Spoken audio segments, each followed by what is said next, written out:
We kind of stood back a little bit and recognized that we might have been not exactly misleading, but kind of we want to be really explicit about something that maybe has been only just implicit until this point.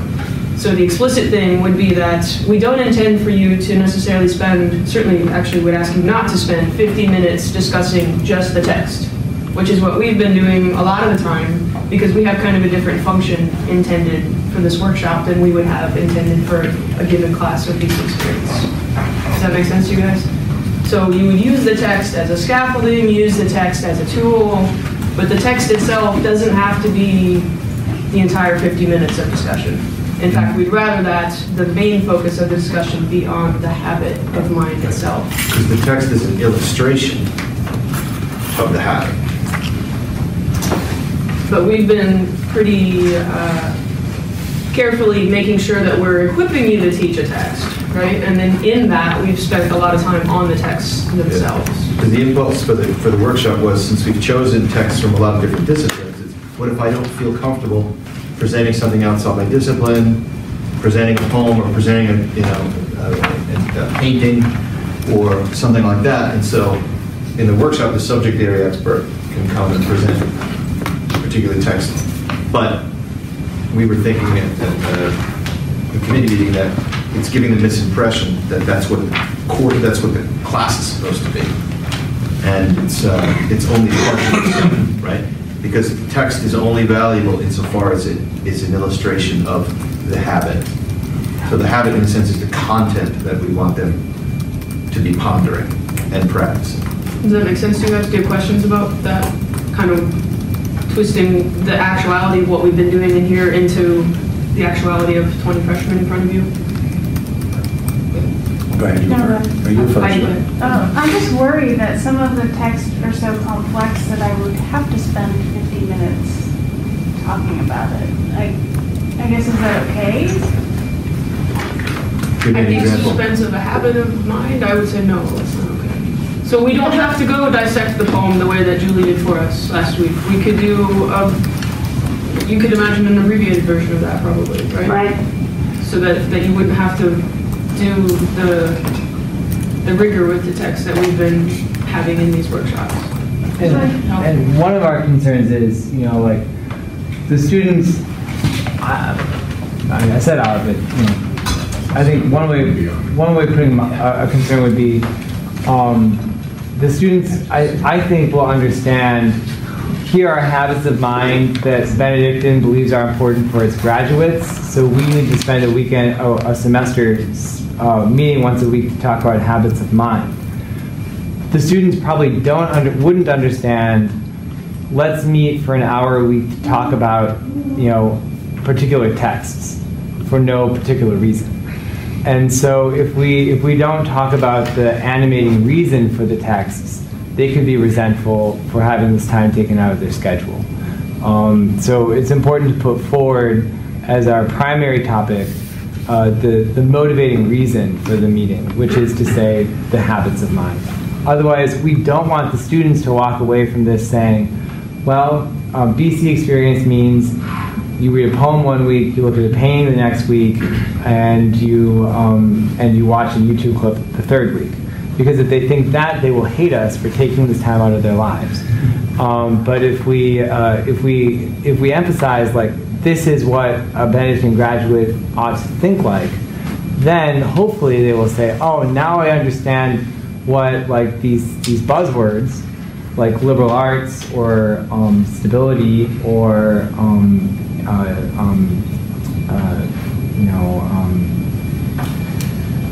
whatever, integration. Now I understand what these buzzwords mean and even see how they could be valuable. So I think an important part of winning over our students' patience with the project, I think will be putting forward the habits as the reason. Does that answer your question? Yeah, it just makes the choice of the reading seem very unimportant, and it makes the reading seem even less important to me. So, but maybe that's Could you say that again? It makes the choice of the reading less important? And and the readings, like. And what this reading is just- more important? Well, it just makes them, like, why should I even read it if we're not gonna really talk about it in class? You should talk about it. I'm saying, don't talk about it for 50 minutes. Because they're there's writing a balance. reflection, Yeah. Well, I tying know. it to the reflection. Sorry, this is just my Right, first no, but you're saying, I mean, reaction, if a student said that to me, is it because one of the things I want you to reflect on is how that reading exemplifies this habit of mind, right? And then I want you to reflect on how you can exemplify that habit of mind. And not to rope in Josh, but Josh and I were discussing BC workshop earlier today, since I missed because of the field trip and the Chicago conference. But I said, hey, 16-line sonnet, and then you have 16 pages, say, of dense reading. To me, the students, what they read is not as important as the habit. And so if it's something like the 2.5-minute, 2-minute and 44-second video to watch that gets to what we want to do, that's better than watching an hour talk, because it's them reflecting and thinking and participating rather than the actual object that we're using. And I was in the Army for a long time. Keep it simple. Right. Hey, say the last word, but keep it simple. That Right. simple to allow us to achieve it is better than hard. So I sort of understand what Heidi's saying, that I would, a shorter reading, or we've said how we could shorten readings to make that happen. But the other comment is spending time not just on the reading, but if we are having them write these reflection papers, and we don't discuss their reflections or their papers at all. And if they turn in crap the first week, I'm not going to read crap for 15 straight weeks. It's going to be like, hey, every piece of writing should have a thesis or a bottom line up front, and you should have an introduction, a main body. We have a rubric for you. Right, okay, Yes, rubric, you're gonna right. use that So we rubric. follow that rubric. Yes. But more importantly, if we don't discuss their reflections at all and use them or say, hey, Eddie, you're going to win the Nobel Peace Prize for that reflection. Do you want to send? You can give Eddie a heads up that you're going to call on him to do it in class. But if we totally ignore their writings and not to spend any of the 15 minutes either providing quality feedback on how to write better or sharing some of the reflections, then again, why am I doing all this writing just to meet some dumb requirement for a course? So It's helping them learn how to think. It's helping them process. it's like saying doing your homework for readings, but then you never discuss them in class. No, you're going to I don't discuss ever what they give write feedback about. on writing in class. I mean, every one of my upper level classes is approved for writing, for written communication. I never give feedback in class. I give it out of class. These aren't upper level students, though.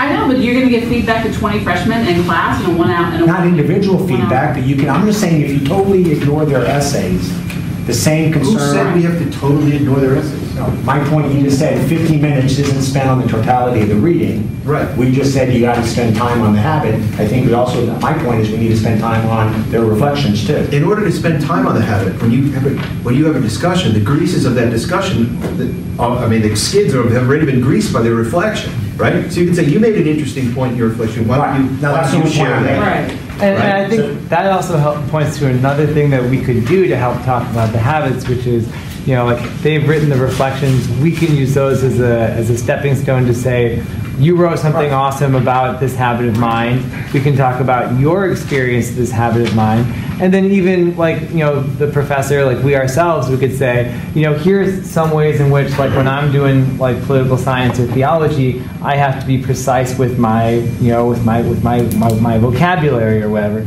And so I think like another important source for talking about the concepts for each week is going to be, maybe even some autobiographical discussions of how in your discipline you use these habits. So So I think the whole thing is a big juggling act. We're just Right. saying we don't want any one thing getting Right. the entire 50 minutes. You Right. can do 5 minutes. So we're in violent agreement. Use your commas, right? If you really feel compelled to do that. I think I'd rather that you focus on the content of the reflections than the writing of the reflections. Right, content. Yes.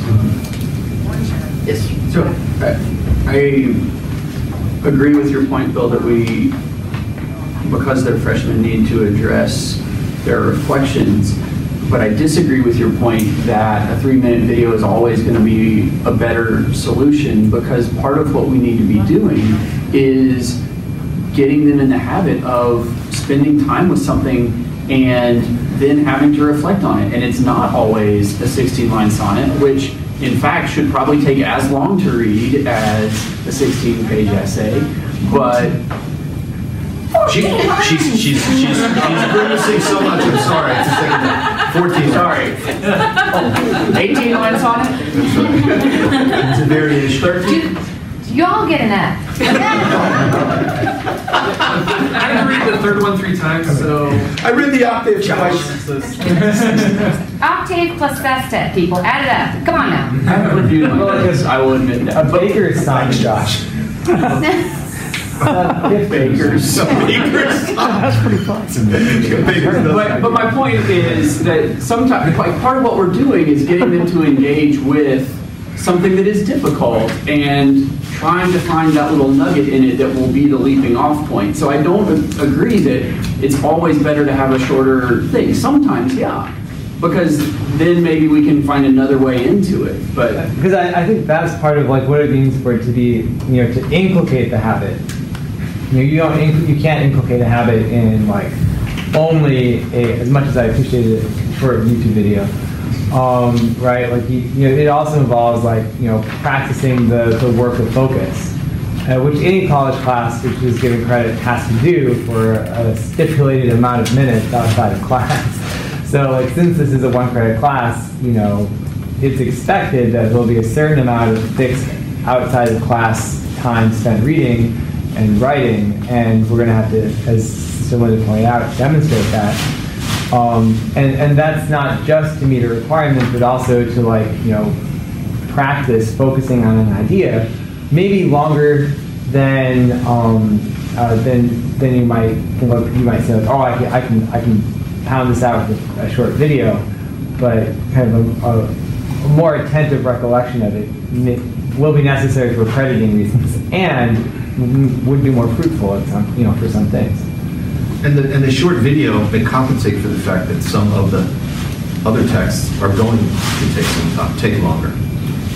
Right? At the end, it's going to average minutes-wise. And you would have to pair this week with something else. Yes. I mean, this is the week where you're going to have to add something to this video. I mean, and that's even assuming that the student will need to watch this video more than once. So this isn't the week where you're just doing this video. This is where you're going to have to bring something else to the table, be it one of the other suggested texts or something else. Each week they're supposed to do how much work outside of the class. It's an hour, it's 2 hours total. So it's 1 hour of... We assume 1 hour writing. 1 hour writing plus an hour of reading and rereading. So let's say they watch this video. They should watch it, I would say minimally, the rule of thumb is 3 times. So, and I'm giving them a lot more credit than they won't. But let's say they should watch it 3 times. Is that something I should know? Like, Yeah, why do you need to? like Where am I getting that from? academic videos that you watch 3 times? Or? To interpret a film, you should have at least watched it 3 times. To understand, before you even begin to think about understanding a Shakespeare play, you need to read it 3 times. The rule of 3. So you actually end up reading like 48 lines of sonnet then. 42.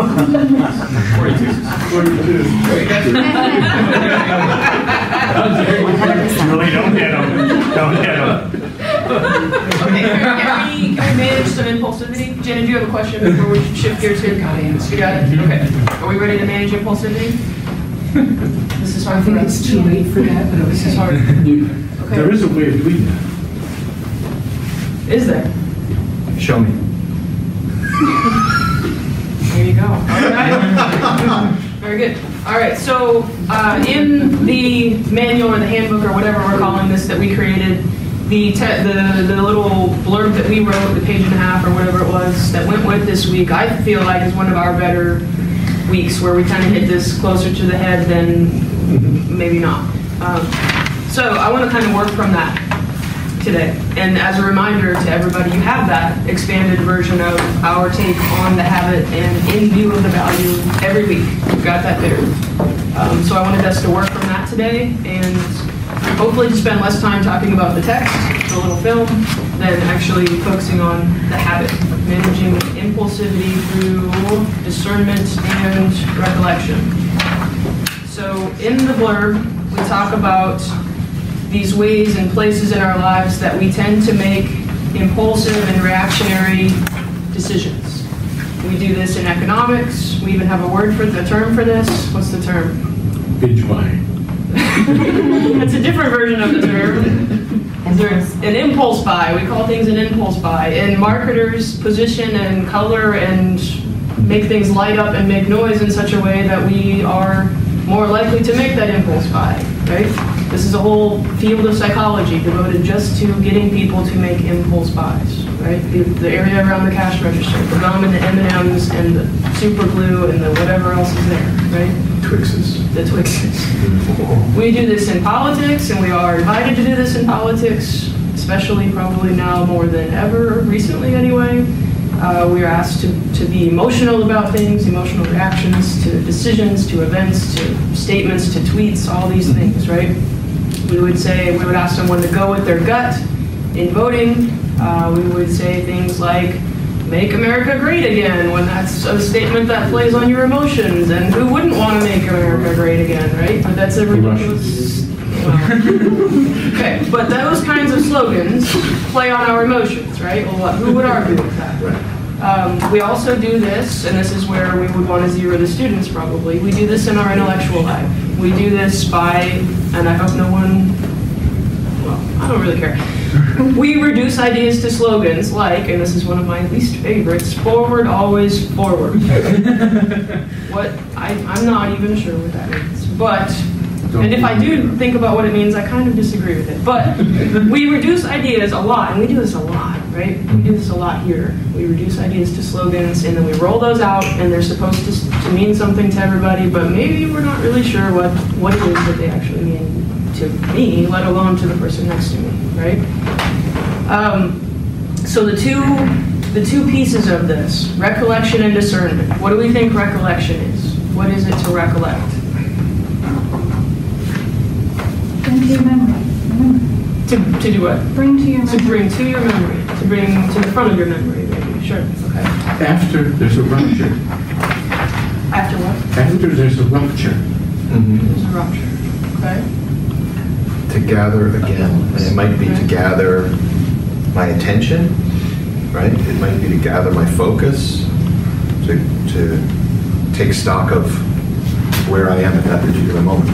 And especially with respect to the bigger picture of the kind of like the motivating ideas or the why, or kind of the principles that we're acting by. So like we just did, we spent 10 minutes doing recollection, like at the beginning of class today, like stopping and saying, well, why are we doing this, right? Like this seminar is not just to kind of learn how to go deep into the core text, but to the purpose of the seminar is to look at the ideas that were, the values and habits of mind. And so that's a great example of kind of stopping as you were doing something, putting back at the center the main idea and the motive, and then correcting how you're acting in light of that kind of recollection, or placing before your mind again, gathering together again is what recollect means, to gather together again, kind of the main ideas. So I once did an experiment in a small meeting. It was the most stressful meeting I ever had. I asked each of the participants in the round robin, after the preceding speaker had finished, to stop for 1 full minute before saying anything. And then we went around the room.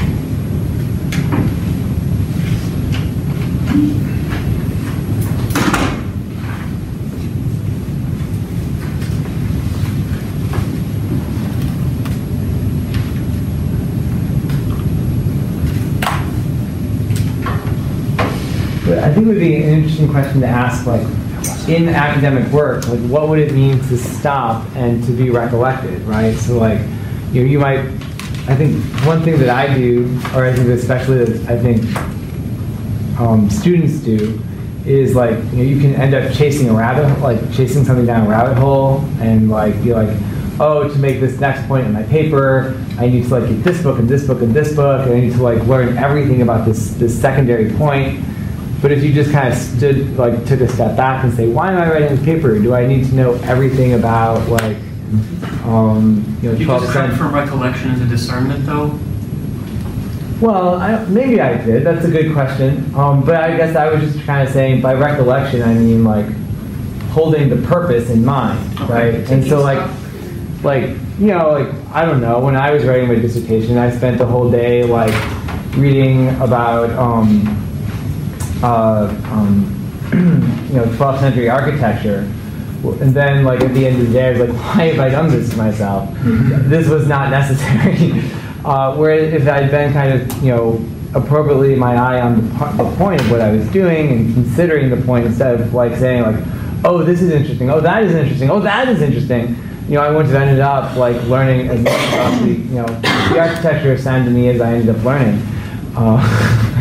And I probably would have, you know, been better for having been more disciplined.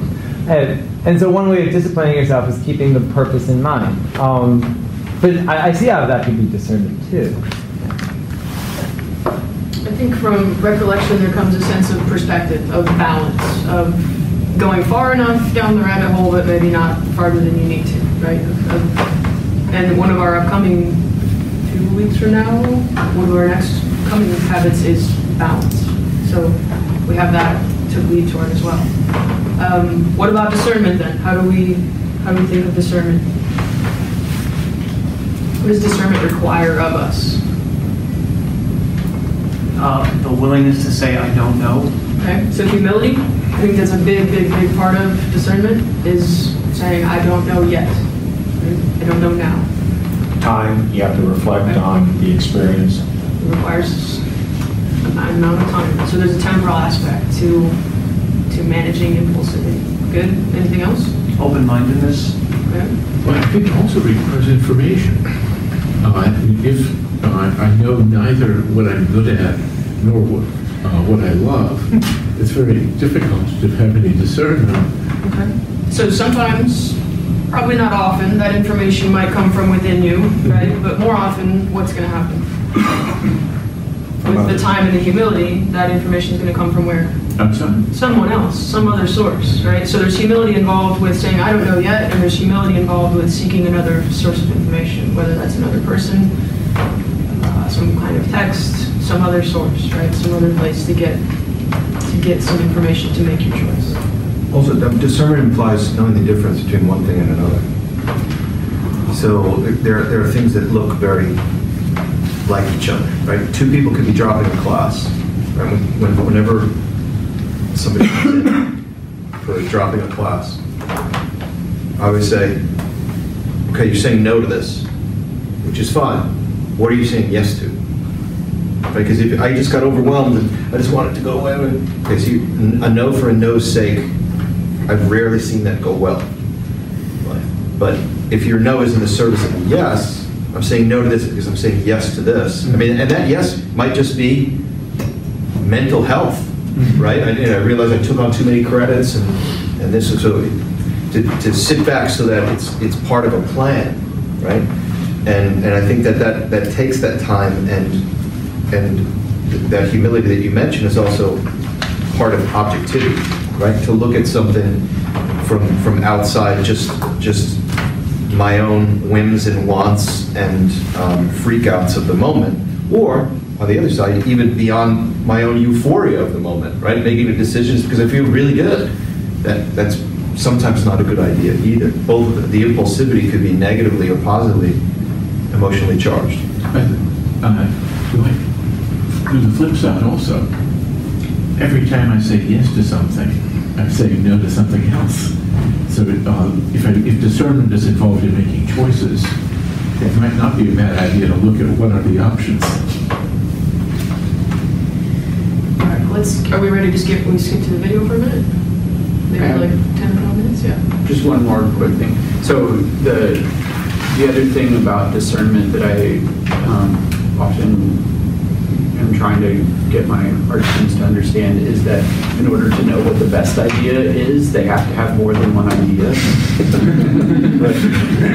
because one idea is just an idea, right? And then once they have two, then one of them is better, but still, right, we don't have a best idea until we have a lot to compare them to, and then we can do some discernment, right? We can figure it out. And so Brainstorming. Right. Well, and so then how do we generate ideas, right? That's where that gets to, of, how do we get multiple options from which to discern? Maybe it's through recollection, maybe it's through going a little bit down the rabbit hole, maybe it's through brainstorming, right?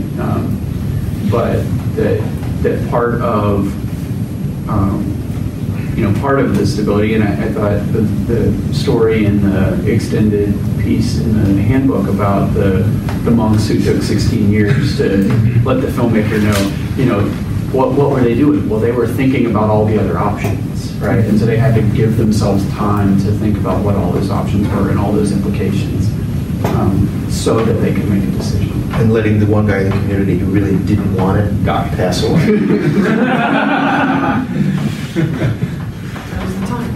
Yes. Okay, what did we think of the video in light of the habit? What do we think of the habit in light of the video? That's great. Can we see this resonating with our students? I think it's going to cause them post-traumatic stress. What if Pre-traumatic stress? It stressed me out a little. The fact that I watched it through Blackboard was very ironic. Considering we lost all the data in Blackboard a few months ago. Yeah. Actually, one of the things which I've done without the video is simply asking students to do the thought experiment. Suppose you're actually just going along and you're playing with your videos and your laptop, and your plane crashes on a desert island. The survivors are left with their clothing burned and no food, and not a thing to read, and no electronic equipment or radios. Now what?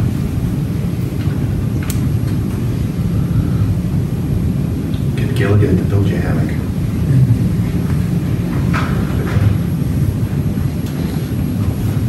Are they cooking that song? You have to discern. You can do a lot of cooking. Professor did. What other thoughts do we have about the video or the habit? Well, I like that it does tie the whole idea of discernment and what we were talking about, what you were talking about when you say no to something or yes to something, and relating that video to all the choices that they possibly have to make during their academic career. And that was really relevant for them. When even the relationship of recollection, obviously the guy in the video, the female character, was suffering from a lack of keeping the important thing in front of him until later, when he had no choice but to face the fact that he wasn't paying attention to this woman. And She's gone. And then, and so this idea of holding something in front of you rather than being distracted or rather than acting impulsively. My only concern with the video is that the students might take it as heavy-handed finger wagging from these old fogies who don't want us to have our phones out in class. Surely they've been lectured a lot about phones. Yeah. That could cause them to turn off if they think that's what's happening again. I don't know. But that could be addressed by, the intro to the video, like just having a sentence of, I'm not saying your phone is a horrible, horrible thing. I'm just asking you to think about this situation. The news yesterday with Barbara Bush dying, like 3 different news stations showed copies of letters that President Bush wrote in 1943 to his wife. So it's not just a hard copy. I mean, some of them may have never even seen a Polaroid camera before. And I joke with my kids, and even like Discovery Day, taking pictures of the projects that I advise, and then I print out copies at Walmart and give them a copy. And I've had students say, years from now, Dr. Raymond, my phone is gone or the digital chip is gone. My kids and my parents are like, why do you have this picture of, And it's because we have this weird profession that still believed in hard pictures. But whether it's pictures, whether it's writing letters, rather than to say, hey, thanks, Heidi, but to take time out and write a card, and then you save that card, and whether it's to your spouse with something rather than saying, thanks, dear, but actually writing something that has permanence, and again, not that Josh and I talk about stuff, but as a historian, how do you keep track of stuff when nobody's like writing stuff down anymore? Everything is, all the tweets. I mean, Trump has to keep his tweets now for historical record because it's how we find out what the president's doing. So imagine if the tweets didn't have to be recorded, then how do we keep track of the Trump presidency when back in former presidents, you could actually look at the archives. What happens when there's no archives? What happens when there's no photo albums of your existence? The word, remember the Canticle for Leibowitz? Yeah. The word memoranda means things that must be remembered. Right? So the reason why people used to say memos is because this is what we want you to do, right? And now, I mean, who does anybody here have an email from their grandparent that's like some sort of an heirloom or something like that? I mean, I have in a cookbook we found a handwritten recipe that was done by Valerie's grandmother.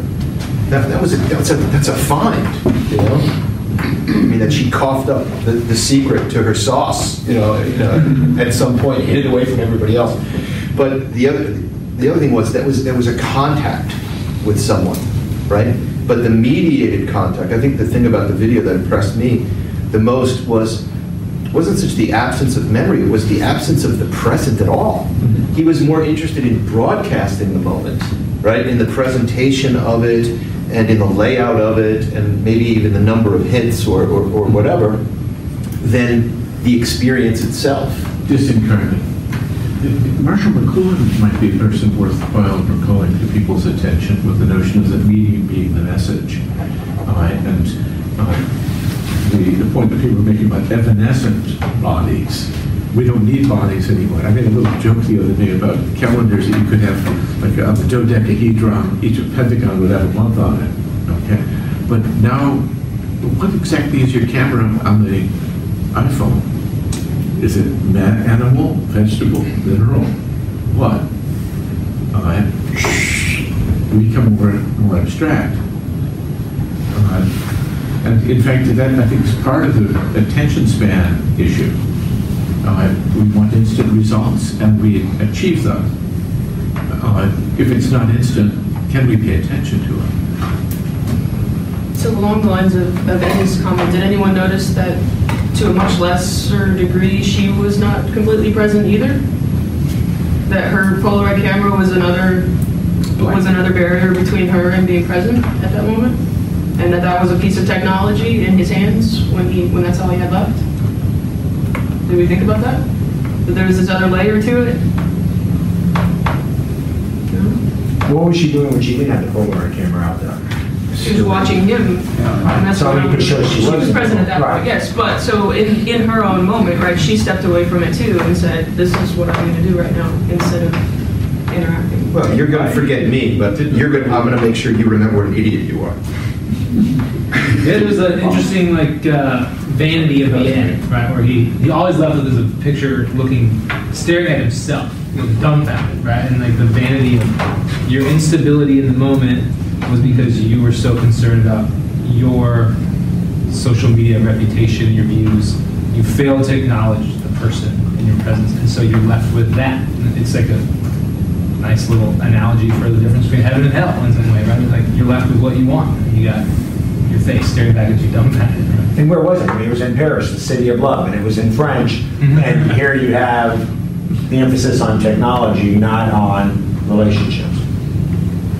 But my point was they were both forms of technology. Right, but I mean, To it's still different technology by relationship. But Did you the hear it? interesting thing was I did have a different point of view. It's partially related, but I thought that she was bringing the technology out because it was the only way she could communicate with him. Because he was only interested in what his devices could tell him, and He wasn't interested in her. I saw it as she saw that they were not compatible, and she knew that she had to walk away from that.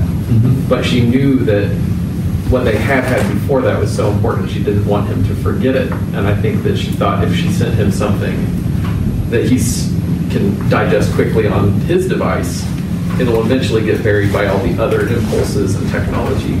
But if she used something that was different, archaic technology, to give to him, then it would never get buried by all the digital stuff. So it is still technology because you can only talk to him with technology, but it was different, so he couldn't bury it. That was kind of. And it was different, like in the way that and that's kind of what I thought when she took the picture. It's like, there's only one person who can like the picture, right? Like, you can't get 16,000 likes on like a Polaroid, right? So like, the very nature of taking a picture with a Polaroid is that it can't be a performance for other people, right? Whereas he was so caught up in kind of getting, performing for an audience that he was no longer, paying attention to what he was doing, paying attention to her.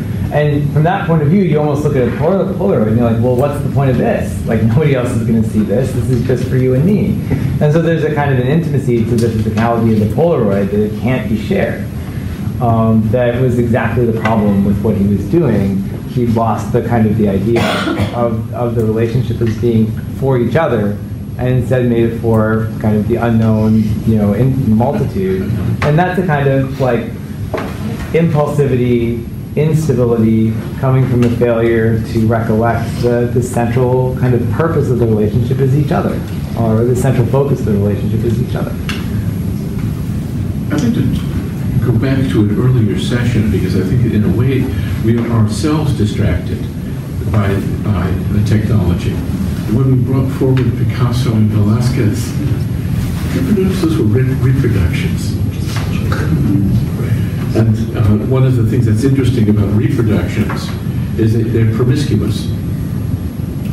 It's not as though I'm really experiencing Velázquez or really facing Picasso.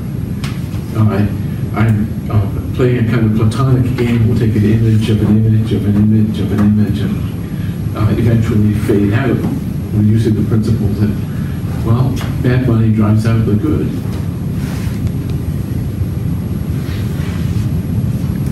Okay, can we take a step back again and talk about or think about how we facilitate or cultivate intellectual recollection, academic recollection and discernment here at Benedictine in our policies and the way that we interact with students? What does that look like here? Well, one way we do it with Discovery Day, the applications that are out now, you do a project, then you lead a project, and it could be, some people do it 4 years, some people do it 1 year and then skip 2 years and then do it their senior year. But then to apply to be a Discovery Day scholar, you have to write an essay about why. So you have to recollect from those experiences, what critically think about it, what have you learned, how did you grow? You're discerning why you are worthy enough to be a Discovery Day scholar. So layering of experience. Right, with our Discovery Day program, it's not just you do one thing or I'm going to do 2 projects in 1 year and count it. No, it's going to have to be at least 2 years. So there's that time factor. Normally you're part of a team, so you're involving others. You gain knowledge, but you have to critically think about it, and then you grow. And that's what and you care about that, and you're growing in knowledge that, is not for a grade, just for the love of learning. So I think in that way it allows, at least when I do that, it can introduce the freshmen, hey, we're a Discovery Day college, you should all be thinking about Discovery Day projects. Okay, what else?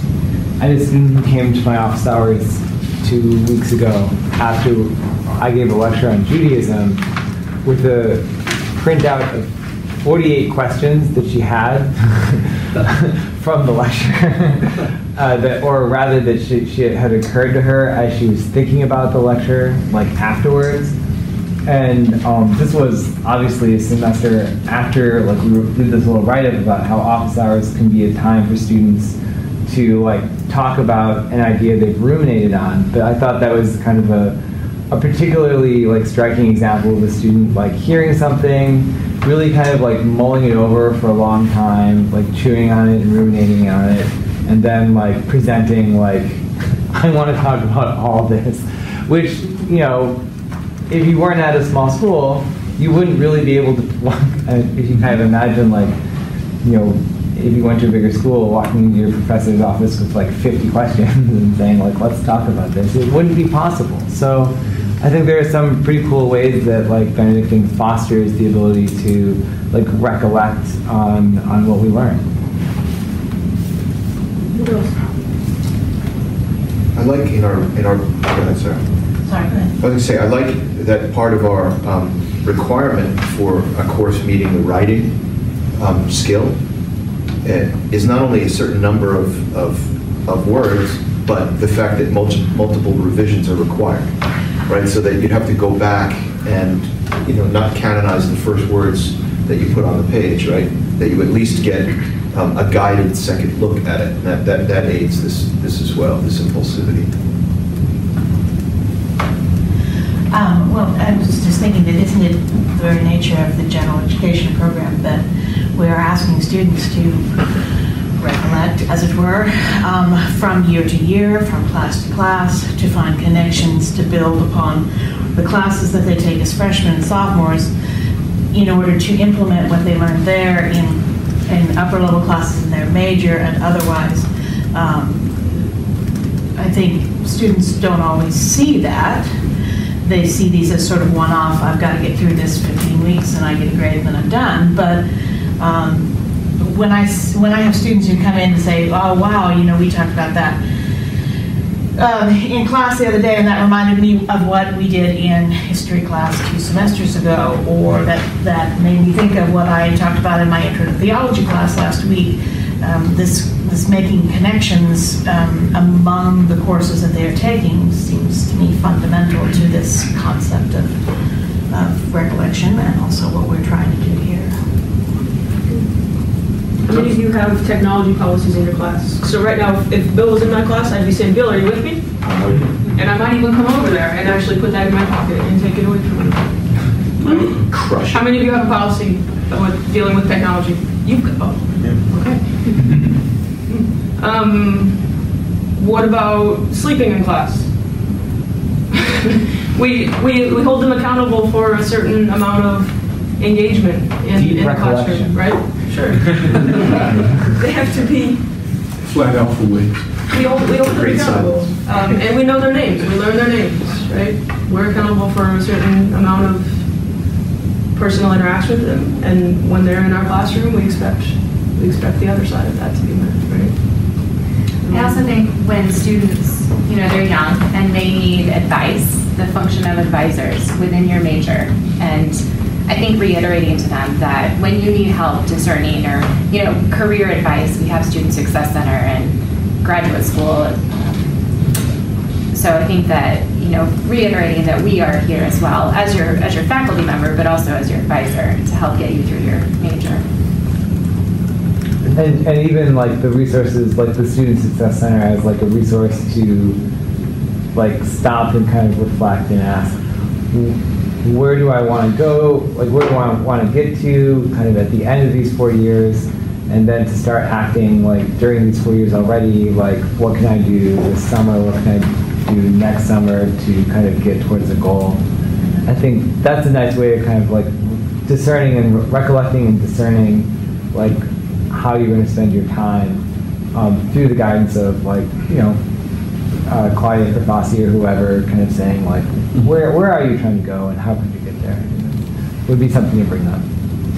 It touches on the theme of, say, memory is the first part of prudence. So I suppose first we got to collect before we can recollect. And then once we've got some sort of set of options put before us, and we can select. In some ways, even the academic calendar, I was harping on this to students about, harping in a positive way, that we have Easter Monday off. Like, why do we get Easter Monday off? That's awesome. That like the most important liturgical like Christian event of the year gets an extra day off because it's so important that we celebrate it even more. And you have time to travel and stuff, right? But then like, why do we cancel class for the Feast of St. Scholastica? Because that recollects the entire university of our tradition and our history and who brought us here and why we're here, what we're doing. So it's not just the afternoon off, or like that hour off for the student. It's an institutional-wide attempt to recollect in those liturgical practices that we prioritize. You reminded me somehow of Joseph Pieper's essay on leisure. Yeah, I was thinking of it the whole time.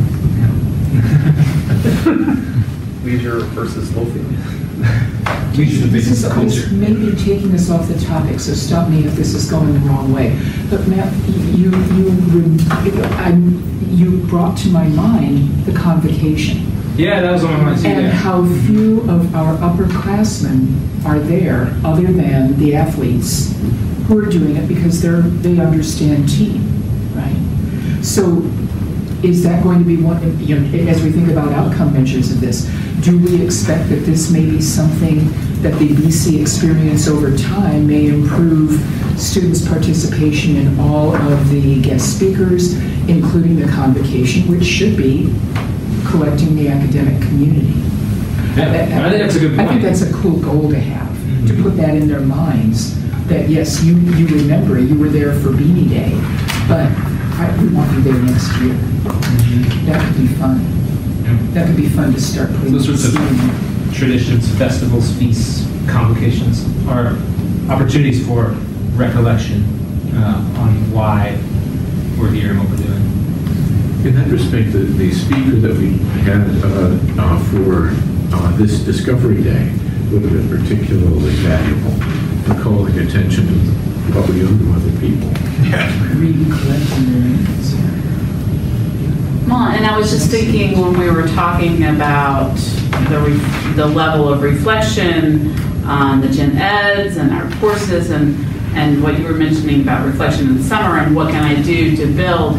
I mean, I'm wondering how many, I literally wrote down like senior portfolios, like how many majors have a senior portfolio? I mean, obviously ed department has these benchmarks where they gather their thoughts, but I mean, wouldn't it be great to have a senior portfolio where and benchmarks every year where they're reflecting on the purpose of everything that they do and how it feeds into their outcome. Student annual reports.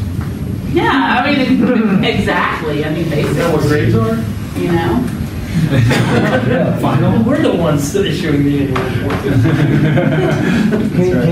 Can you talk at all about like how art students like benefit from looking? I mean, I assume a portfolio and thinking about the portfolio. Right. Well, so one of the things with their senior exhibitions is, and we spend some time going over this with them starting in their junior year, is that they get to choose how they will present themselves to the campus during their senior year. And some of them choose to do something that is more retrospective and where they, this is where I started and here's how I've grown over the years, and it sort of blossomed into something. Some of them choose to have something that shows a diversity of ability or skill in different media. And some of them choose to make a brand new body of work that is like, this is where I am now as a senior. This is the culmination of what I can do. And then there are little, admixtures of different things along the way. But really getting them to start by thinking of, like, what is the purpose of this thing, right? This exhibition, because they've seen other people do it, but they haven't thought about, like, well, what would I do necessarily, at least explicitly. And so giving them that sort of like, here are three options, but I can kind of find my way between them. It's interesting to see how they then start to have conversations. And most of them go through 3 or 4 different ideas for their show before they get to the one that they actually, put in the gallery. Yeah, it is sort of like you're talking about, it's a portfolio, but it's even more than just, this is all the work I've ever made. I mean, some of them, that's all they can get together. But, for the ones who are really trying, they have to cull it down. And so then it's like, what's the statement I'm trying to make? But your point earlier about the resume and getting them to think. One of the things that this brings me back to this idea of stability and connecting it back to the Benedictines, right? The Benedictine vow of stability is not only that I'm going to be in this place, but also this recollection that to keep death ever before my eyes, right? That I'm always thinking that at some point I'm going to die. And so how do I behave now in order to be prepared for that? And the idea that, maybe as once you kind of know where you're going, to start looking at what those entry-level jobs are after you graduate, or what grad school looks like, and can you meet all of those benchmarks? Where are the holes? And how could I use my summer? How could I use my spring break? How could I use this month over the winter to fill in a hole that my degree by itself isn't going to fill in that, in that application that I'm going to be filling out in 3 years or 2 years? There's a book that's pretty popular now called Grit by Angela Duckworth. And, because she, in her teaching, and then went on to do a doctorate in psychology to see, what is it that makes certain people graduate and other people not graduate, or certain people finish Beast Barracks at West Point and other people not finish Beast Barracks at West Point. She said it wasn't socioeconomic factors, it wasn't IQ, and she came up with this idea of grit, right? And grit's the ability to stay on a goal over a long period of time, kind of long term. And it's passion, on the one hand, it's perseverance, on the one hand, it's kind of a mixture of the two. But one thing that's certainly required for that is managing impulsivity, right? Because you're going to have to constantly plot. I mean, the practice, the Jesuit practice of examen, right? Daily examination of conscience. I remember in my very short stint on Navy ROTC, when we had our active duty to do, that every time you tracked where the ship was, it would be wrong every time. Right? I mean, it's before GPS, but still. I mean, it's slightly off, and you'd have to correct it. Every hour, off by a fraction of a degree, because there's just so many things going on. And I think that for our students, I think a lot of times it's trying to punch cards and just get this thing over, right? Like when I was teaching in Spain, when we were doing the kind of humanities subjects, it was kind of like a parallel thing that they had to do at the same time as they took this government program.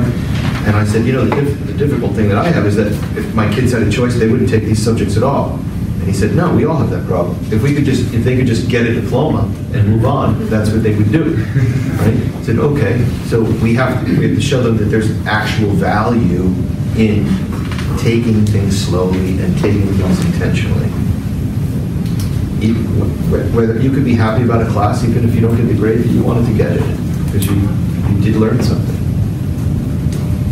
So one other word that I'll leave you guys with as a almost synonym to managing impulsivity, I would say, is the ability to be deliberate. The ability, and so we were talking about attention. Being deliberate isn't something you can do by accident. It requires the time, the humility, the intention to stop and say, I'm going to do this thing for these reasons. This is my perspective on this, and I'm going to do it on purpose, right? And to make that choice intentionally. I think we could probably all look at students and see all kinds of problems with managing impulsivity, but I think if we turn around and look at ourselves, we could probably also identify some problems with managing, some challenges, let's say, with managing impulsivity in our own, even just our own academic lives, right? So I think it's fine, I think it'd be good for us to admit that to the students, right? Like every time we harp on you about your phones, how you doing, Bill? How you doing? Good. That we could also pick on ourselves about some other thing, right? That we could turn around and say, oh, but yeah, this morning I really meant to get that done, and instead I was doing this other thing or something. So one of the things that I've heard about time management is that it takes twice as much time to recover from an interruption as it does to have one. And one of the difficulties about inclusivity is we create our own interruptions.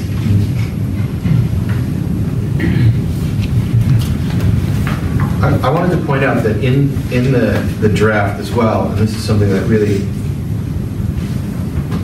we're going to work so that this is something that students can have, because I think the longer description helps, but especially these reflections, because the reflections at the end kind of will serve as prompts for them when they are doing their own reflections on the text that they have it.